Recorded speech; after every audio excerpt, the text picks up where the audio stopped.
E estamos gravando segundo vídeo do canal. Meus caros, sejam todos muito bem-vindos. Mais uma vez, eu me chamo Levi e é um prazer estar aqui pela segunda vez. Estarei aqui muitas vezes. E bom, hoje eu quero contar um pouquinho mais sobre a minha história aprendendo francês e, consequentemente, sobre a minha história aprendendo inglês também. E bom, minha história aprendendo francês. Eu estava lá, sem, sem muitas intenções, não fazendo absolutamente nada, com os meus 16 anos de idade, quando meu pai me vem e me fala de um curso de francês, um anúncio de um curso de francês online que ele tinha visto e me instigando a fazê-lo. Levi, tem esse curso aqui, bem interessante. Se você quiser, a gente pode fazer. E, e bom, eu olhei assim e disse: tudo bem, podemos tentar. Francês, né? Francês nunca tinha me vindo à mente. Eu sempre pensava em idioma, mas de forma muito vaga. E nunca tinha pensado em querer aprender o idioma. E foi aí que tive a oportunidade de, não, vou começar a estudar aqui. Se eu gostar, eu continuo, se não, infelizmente não vai acontecer. Por que que eu disse isso? E por que que eu tive essa mentalidade? Porque um aspecto pessoal meu, eu não consigo estudar muito daquilo que eu não tenho vontade, que eu não tenho interesse. E, meu Deus do céu, fazer um estudo de algo que seja por outra razão, se não um gosto meu, um amor meu pela coisa, é muito difícil pra mim. E com frequência não é possível. E, e bom, eu comecei o estudo de francês, comecei a fazer esse curso online. E foi um curso muito bom. Gostei bastante, o professor era maravilhoso, era tudo muito bom. Só que eu percebi que eu estava gostando demais e que eu queria avançar nas aulas, eu queria ir mais pra frente, eu queria consumir conteúdo mais avançado. E eu fui percebendo que o curso, de certa forma, não estava suprindo os meus desejos como um estudante extremamente afoito, extremamente apressado. E bom, eu decidi largar o curso, deixar o curso e continuar os meus estudos de forma autônoma, sozinho, em casa. E o meu gosto pelo francês no momento estava tão grande, o hiperfoco estava tão grande, que, meu Deus do céu, era o dia inteiro no Duolingo, era o dia inteiro procurando apostilas e métodos diversos na internet. Eu arranjei uma pasta com mais de 500 arquivos em PDF, só para estudar francês. E eu ficava saltando de um para o outro, não completei nenhum. mas mas estava com esse amor, com essa vontade enorme de aprender francês e gostando demais daquela pronúncia, daquela sonoridade, era tudo muito novo, era tudo muito apaixonante. E eu continuei, Duolingo, apostilas diversas, pra lá e pra cá, sem saber o que fazer, mas ao mesmo tempo querendo fazer tudo. E com o passar de um tempinho, eu comecei a perceber que aquilo estava cansando. E por maior que fosse a vontade de aprender francês, estava começando a ficar aborrecedor, estava começando a ficar um pouco tediante. Foi aí que eu decidi, eu tenho que mudar, eu tenho que fazer alguma coisa e mudar um pouco esse método, tornar a coisa um pouco mais interessante.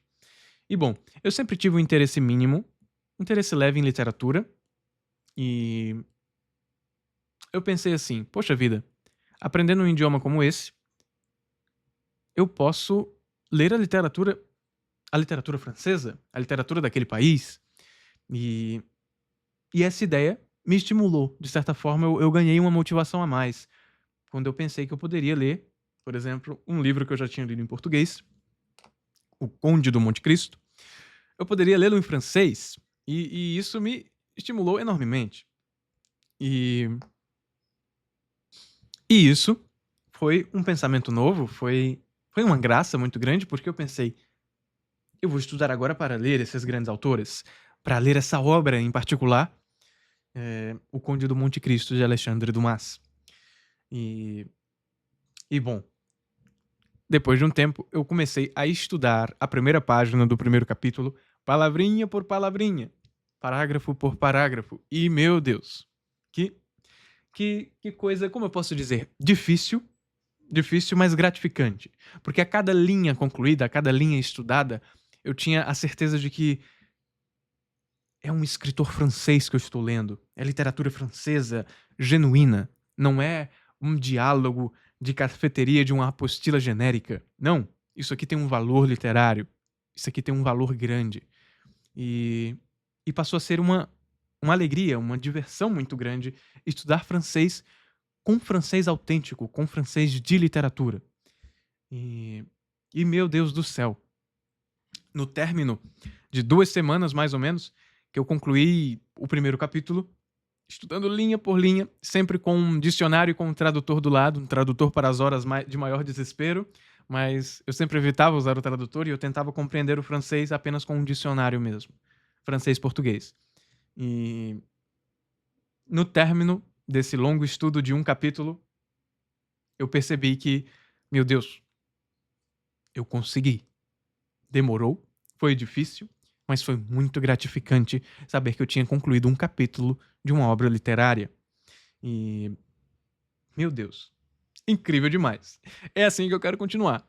E bom, apesar de todas as dificuldades, porque obviamente era um francês de um tempinho mais atrás, era um francês um pouquinho mais rebuscado, foi sempre muito gratificante. Eu comecei a estudar com o Conde do Monte Cristo, e anotando todas as palavras desconhecidas em um caderno mesmo, e tentando pronunciar, repetindo e repetindo aqueles diálogos, aquelas descrições, aquelas cenas, todas muito apaixonantes.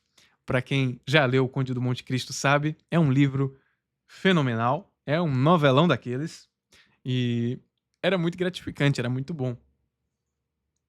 E o meu francês deu um upgrade, assim, com o passar de alguns meses, deu um upgrade muito grande.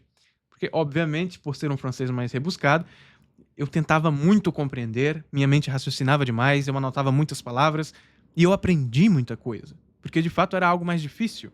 E meu Deus, o francês melhorou bastante. Muito, muito, muito. E logo, logo eu comecei a fazer isso com o inglês também. Eu tinha começado meu aprendizado de francês, uns 6 meses depois eu comecei o aprendizado de inglês. E em inglês eu fiz isso com David Copperfield, de Charles Dickens, que é um escritor inglês. E é um escritor que eu já tinha lido em português e comecei a fazer em inglês. Em inglês foi muito mais difícil. Em inglês no início foi sempre mais difícil que francês, por ser uma língua mais distante do português. Mas ao mesmo tempo era muito gratificante ler também uma obra literária em inglês. E bom, o que eu quero dizer é, atrelando literatura ao estudo de idiomas, meu Deus do céu, eu aprendi muito, meu aprendizado foi muito mais rápido, porque eu estava inserido em um grande contexto, em um contexto literário, eu estava aprendendo sobre o país, sobre cultura francesa, sendo narrada e descrita por um grande escritor francês, e isso era muito gratificante mesmo.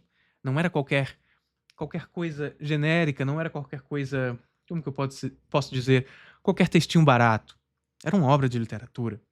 Isso me motivou, isso foi uma razão para estudo, e isso é o que eu vos digo, amigos.